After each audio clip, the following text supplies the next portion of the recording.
Hello, everyone, and thank you for joining the Interdyne Artist Cloud Options for Dynamics GP webinar. For our time today, we will do a short introduction and talk about some housekeeping items. We'll go over GP licensing, GP deployment, and hosting options, and then lastly, we'll discuss what is right for you. On the phone today, we have Chelsea Schlepp. She has been with the company for almost 10 years in a variety of positions, including implementation consultant, project manager, client strategy manager, and most recently promoted to the Director of Sales and Marketing. We have myself, Erin Daniels. I have been with Interdyne Artist for the past 2.5 years as a client strategy manager. And we also have Bailey Upchurch on the phone as well. She is our marketing manager that provides all of the amazing website and YouTube content for Interdyne Artists. She's been with us for 3 years and does a great job providing customers with information on new releases and upcoming events such as our webinars, workshops. For the housekeeping, we do encourage questions, so please enter all the questions into the box located at the bottom of your GoToWebinar screen. If there are specific questions regarding your individual organization, please still enter those as well, and we will follow up with you on a one-on-one basis. If there are general questions that address the entire group, we will read those out loud at the end of the session today. We will also be recording this webinar and sending a link to all of the attendees as soon as we can. I'd like to take a second and discuss our Vision 2018 event. This is our annual user conference that we hold for our Dynamics GP and CRM customers. This year, we're proud to announce that we are hosting the event at the Ritz-Carlton in downtown Charlotte on April 26th. This is a great opportunity to mingle with over 200 other Dynamics users and 30 sponsors. We are also offering 25 concurrent sessions this year, which means more educational content for you guys. You can also have the opportunity to earn CPE credits for the event. Registration is now open, so please visit our website at www.interdyneartist.com/vision to register. If you have any questions, feel free to email vision@interdyneartist.com. And now I will turn it over to Chelsea to start talking about Dynamics in the cloud. Thank you, Erin. So we are here today to talk about Dynamics GP in the cloud. So the first thing I just want to address with you is, the big elephant in the room, do I have to? So really the basic answer to this is no. Our goal today is to educate you about your options and so that you know it is an option, but it is not required. You're not being forced to go to the cloud. You'll see throughout the webinar all of the different options that you have with GP, but really we want to let you know that it is an option and give you a little bit more information about it if you're interested. So I'm going to start off with licensing options. So there are 2 different licensing options with Dynamics GP. There's perpetual and software as a service. You'll notice our little cloud up there, cloud jargon alert. We want to make sure to point this out anytime that there's a term that you may have heard associated with the cloud. We want to make sure that there's no confusion about what these are. So our first cloud jargon term is SaaS, or software as a service, and we're going to explain a little bit more about what that means here during the licensing options. So the first one that we're going to start with is perpetual. Now, perpetual is the way that people have historically purchased GP. It's your higher upfront software cost with a lower annual maintenance. You own the software outright. Your full users are concurrent GP users. The other option for licensing is SaaS, or software as a service, as I mentioned. And what that is really a software subscription. So it's a monthly rental of the software. You're looking at a medium annual cost, and that's spread out on a monthly basis. And it's also based on named users. So if you still have some confusion about that, a way that I like to look at it, a good analogy, is buying versus leasing a car. So when you do your perpetual model, it's like you're buying a car, you're purchasing it outright, you own the car. When you lease a car, you're just paying on a monthly basis. You may continue to upgrade that car and get a new one, but you're continuously paying for this car, but in effect, you're renting it. So as an example, a GP user license under the perpetual model is $3,000 plus your annual enhancement. A GP user under the SaaS model is $35 per user per month for the life of that user. So those are the two different licensing models. Then we also have deployment options. So there are two main deployment options, and that is on-premise and hosted. I'm also going to address the web client as well. So to start off, we're going to talk about on-premise. So on-premise, again, that's your traditional deployment where you have the hardware, it's your servers, you've got this, on-premise, therein comes the name, or you're hosting it, you've got it somewhere, but these are your servers and your hardware. So this is really usually better for companies with the internal IT resources to manage that. It's easier to do customizations and easier to get at your data, right? You have access to the back end of the software. This is your data because it's on your servers. Then we have our hosted option. And under hosted, this is when you have someone else have the servers for you. So you're using someone else's servers. And there are a couple of different ways that you can do this.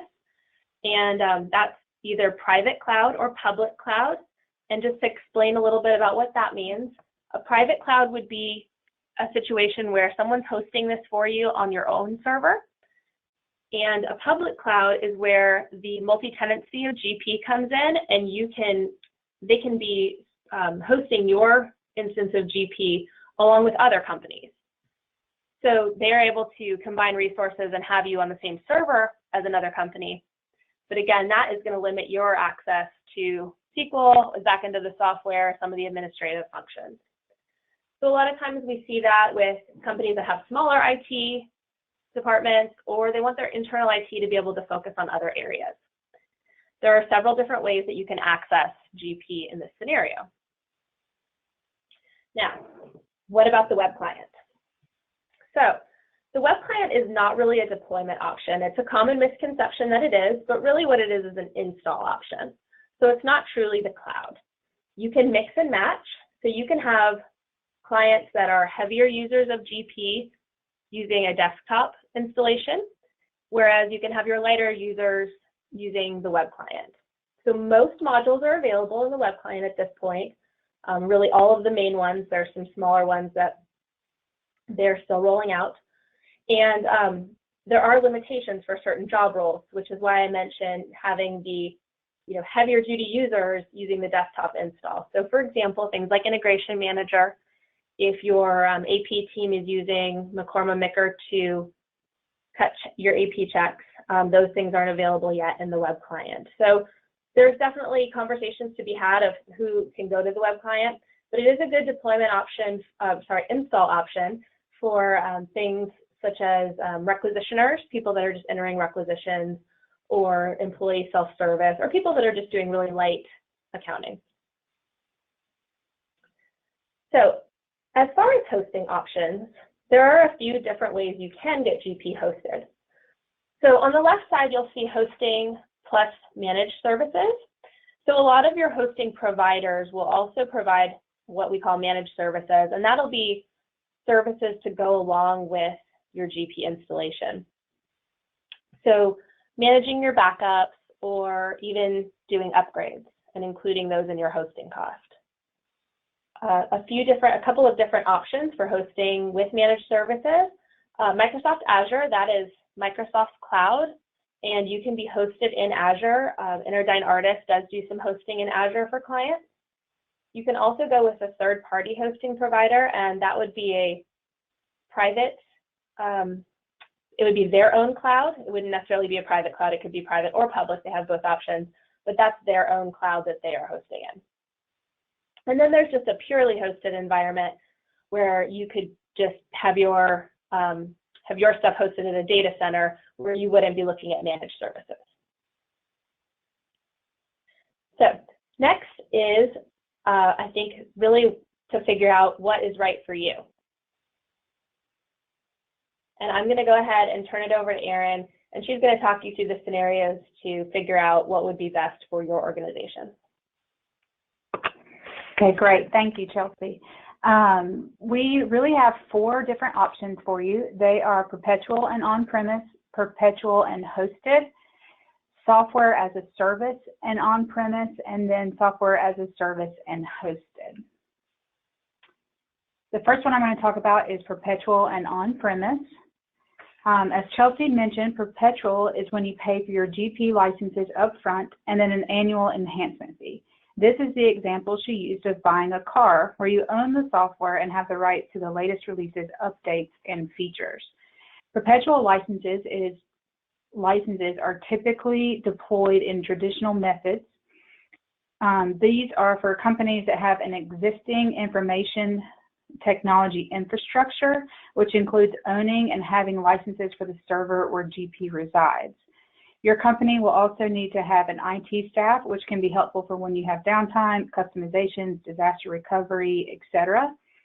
Some customers have a lot of customization needs for their software based on their business processes, or they may have multiple integrations into GP from different databases like a point-of-sale system, healthcare billing system, etc. So to summarize, we recommend that the perpetual and the on-premise approach is for a larger company that has money to invest upfront, a heavy amount of customizations or integrations, and have mature IT capabilities, including their own infrastructure and IT team that can support their needs. The next one is the perpetual and the hosted option. As previously discussed, the perpetual licenses have the higher upfront cost and the annual renewal, which describes the bulk of how our customers have originally purchased GP. If you already have your GP perpetual license, you still have the option to move your GP to the cloud. You'll just need to decide which hosted option is best for you. Chelsea referenced your hosting options, which include the Microsoft Azure, a third-party hosting provider, or a data center.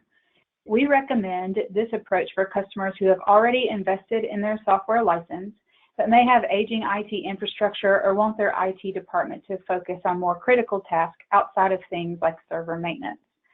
One more benefit of this approach is that the cloud hosting fees include upgrades to the latest software releases. The third is the software as a service and on-premise. This is where we talk about a second purchasing approach, the software as a service, or better known as SaaS. This is the monthly subscription pricing Chelsea detailed earlier in the presentation. When you purchase the license this way, you do have the option to still have your GP deployed on-premise using your own IT infrastructure and IT team for support. We do not recommend this method for customers who have already purchased the perpetual license for GP because it doesn't make sense to lease a car that you already own. We typically see this approach when a customer is purchasing the software for the first time and may not have the investment needed up front for the perpetual model. And last but not least, the fourth option is for the software as a service and hosted. You can purchase your GP license on a subscription basis and have it hosted by a cloud provider. This is a great option for customers that are just now purchasing the software, want their GP in the cloud, and can benefit by spreading out their cash into monthly payments. We also wanted to provide some real-life feedback from a customer that is running their software currently in the cloud. While we have multiple clients running GP in a variety of ways, I had the chance to speak with Barry Leonard, the Vice President of Finance with Prism Medical Products, about his experience with Dynamics GP in the cloud.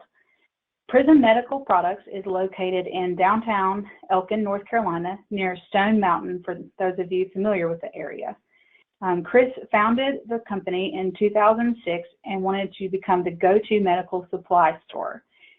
He started out selling the medical supplies out of his van, but has now matured into 9 distribution centers across the United States and has over 180 employees. Prism Medical Products came to Interdyne Artis in 2015 and wanted to purchase Dynamics GP. The method they chose was the software as a service and hosted model using a third-party provider. The overall team says that they love being able to access their GP from anywhere. They have seen benefits such as increased network bandwidth and a decrease in their monthly closing time, and the cost savings by taking advantage of the automatic upgrades included in the third-party services.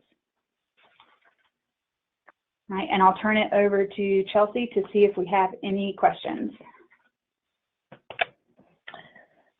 Okay, thanks, Erin. I don't have any general questions at this time. If you guys have anything else, please feel free to type it in the boxes. We will have the GoToWebinar up for just a little bit longer. If you have a question, those will come in. So we did just get one question about upgrades, so automatic upgrades.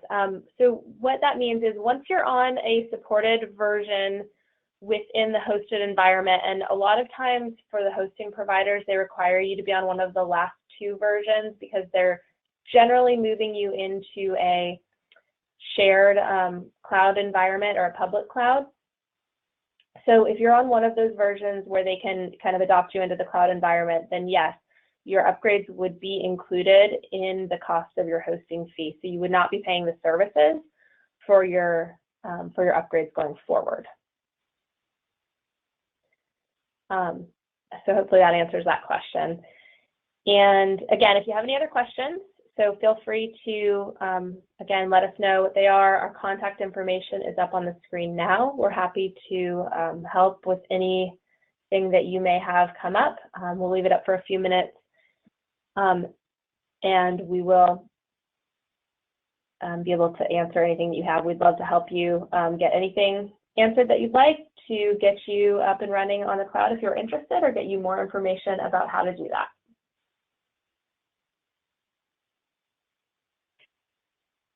So, all